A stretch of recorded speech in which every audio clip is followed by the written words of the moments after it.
লাগবে না কোনো ঘি, লাগবে না কোনো বাটার। হ্যাঁ, ঠিকই শুনেছেন।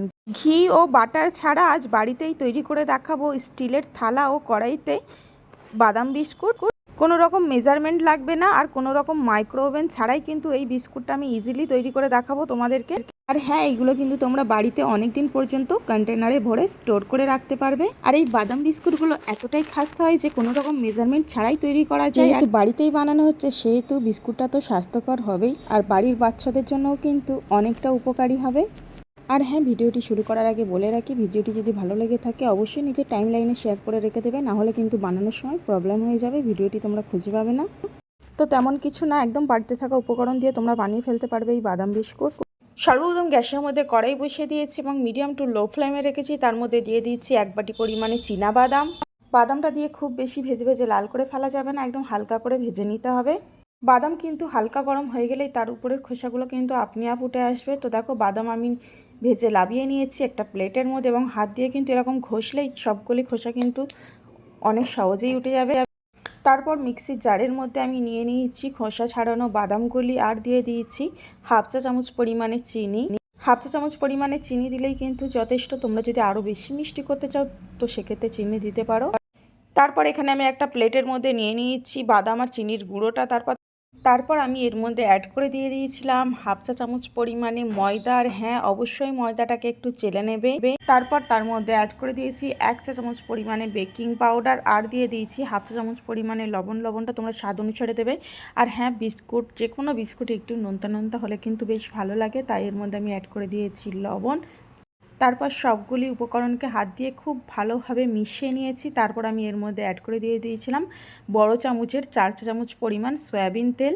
তো প্রথমে 4 চা চামচ পরিমাণে সয়াবিন তেল দিয়ে খুব ভালোভাবে একদম হাত দিয়ে মাখিয়ে নিচ্ছিলাম। আর দেখবে বাদাম থেকেও কিন্তু একটা তেল বেরোয়, তো সেই অনুযায়ী এখানে খুব বেশি তেল না ইউজ করলেই হবে। আর হ্যাঁ, আমি কিন্তু আরও 2 চামচ পরিমাণে তেল ইউজ করেছিলাম আরও পরে। তো এরকম একটা ডোয়ের মতো রেডি হয়ে গেছে। ওটাকে এক সাইডে রেখে কিছু চীনা বাদামকে ভেজে এরকম করে আধ ভাঙা করে নিয়েছিলাম। তারপরে দেখো, এই ডো থেকে একটু একটু করে নিয়ে হাতে লাড্ডু করে হাতের সাহায্যে একটু চাপ দিলেই কিন্তু এটা একটা বিস্কুটের শেপ হয়ে যাবে। তারপরে এই বিস্কুটের শেপটা নিয়ে হাতের সাহায্যে একটু চাপ দিলেই কিন্তু এর মধ্যে অনেকগুলো বাদাম আটকে যাবে। আর হ্যাঁ, তোমাদের বাড়িতে যদি সাদা তিল থাকে একটু সাদা তিলও দিয়ে দেবে, দেখতে বেশ সুন্দর লাগবে। তারপর দেখো, এখানে একটা স্টিলের প্লেট নিয়ে নিয়েছি আর একটা নর্মাল কাগজ বা পেপার যাই বলো নিয়ে নিয়েছি। তারপর তার মধ্যে একে একে সবগুলো বিস্কিট দিয়ে দিয়েছি। এইবার এইগুলিকে বেক করার পালা।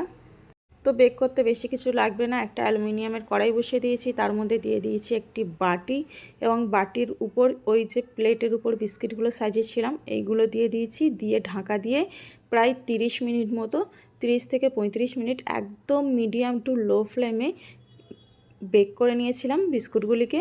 খুব বেশি সময় কিন্তু লাগে না, মাত্র 30 মিনিটে কিন্তু তোমাদের বিস্কুট রেডি হয়ে যাবে।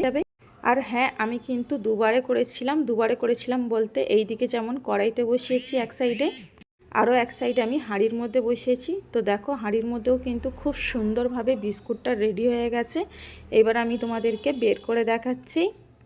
তো দেখো, এখানে আমি দুবারে বসিয়েছিলাম, দুবারেই প্রায় 20 থেকে 22টা মতো বিস্কুট আমার বাড়িতেই তৈরি হয়ে গেছে মাত্র 1 বাটি বাদাম দিয়ে। বিস্কুটগুলো যখন একটু ঠান্ডা হয়ে গেছে তখন একটা একটা করে আমি পেপারের উপর থেকে তুলে নিচ্ছিলাম। তো দেখো কত সুন্দর আর পারফেক্টভাবে বিস্কুটগুলো রেডি হয়ে গেছে।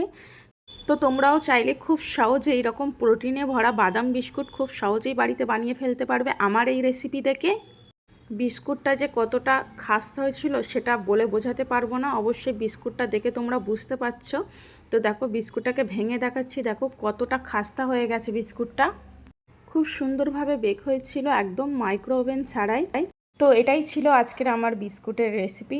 যদি এই বাদাম বিস্কুটের রেসিপিটি ভালো লাগে অবশ্যই একটি লাইক আর কমেন্ট করে পাশে থাকবেন।